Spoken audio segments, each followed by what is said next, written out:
Bismillahirrahmanirrahim. Saya pernah berdialog dengan satu orang doktor dari UIN, gitu kan? Habis khutbah Jumat, dia khutbah Jumat bahas tentang Al-Baqarah 120. Pertama dia jelaskan Yahudi itu siapa, Nasrani itu siapa, masih oke lah. Tapi di tengah-tengah khutbahnya dia bilang, tapi kita tidak boleh mengaku masuk surga sendiri. Karena siapa saja berbuat baik bisa masuk surga. Wah, ini luar biasa kalimat ini nih. Dia turun dari mimbar, habis khutbah Jumat saya datangin. Assalamualaikum warahmatullahi wabarakatuh, saya salaman. Saya bilang, akhi, saudaraku, tadi anda ini membahasakan di atas mimbar, gitu kan? Kalau semua agama itu sama, semua orang bisa masuk surga, agama apa saja. Anda ini siapa? Titelnya apa? Pertanyaan begitu sama saya.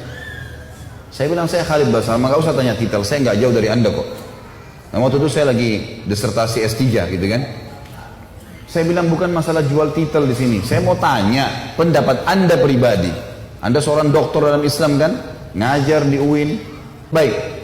Anda pasti tahu lah. Tidak usah datangkan untuk saya rujukan. Saya tidak butuh referensi. Nggak usah sebutin dari kitab ini, dari buku, nggak usah. Anda pribadi sudah dokter dalam Islam pasti tahu bahasa Arab. Kalau enggak maka makin sulit untuk dikatakan dokter, gitu kan? Pasti ngerti bahasa Arab. Bagaimana pendapat anda pribadi? Tidak usah datangkan buku apapun, tidak usah buku tafsir, tidak usah pendapat ulama anda pribadi. Firman Allah dalam surah Bayyinah. Anak-anak TPA Muslim hafal tuh. A'udzubillahi minasyaitonirrajim. Innal ladzina kafaru min ahlil kitabi wal musyrikina. Lanjutannya apa? Gak ada yang hafal. Wajar kita kalah.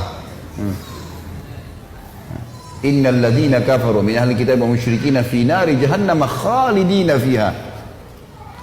Kata Allah, sesungguhnya telah kafir ahli kitab, Yahudi dan Nasrani. Nggak boleh ragu dengan itu. Allah mengatakan, dan orang-orang musyrik, penyembah-penyembah berhala, dan mereka akan kekal dalam api neraka kalau mereka meninggal dengan keyakinan itu. Allah yang bilang, Allah bilang mereka kafir, anda bilang bukan. Coba berikan pendapat. Dia nggak bisa ngomong.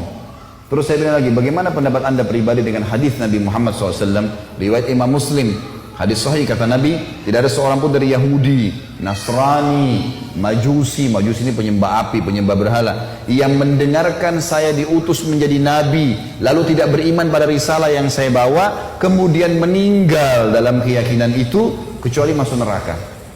Bagaimana pendapat anda dengan ini? Tidak bisa ngomong dia cuma bilang, lalu bagaimana perasaan mereka kalau kita ucapkan itu?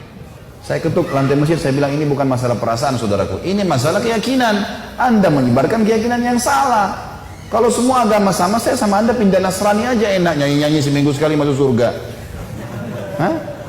Ngapain jadi muslim banyak haramnya? Enak nyanyi seminggu sekali. Buat dosa 50 tahun datang ngaku depan pasturnya, disiramin air masuk surga. Enak benar itu. Ngapain jadi muslim? Susah. Akhirnya ada satu barbel masjid sempat membawa dia dibawa ke ruangan masjid yang lain. Tapi subhanallah, bayangkan orang-orang seperti ini di tengah-tengah umat Islam marah mengendorkan kita dari agama.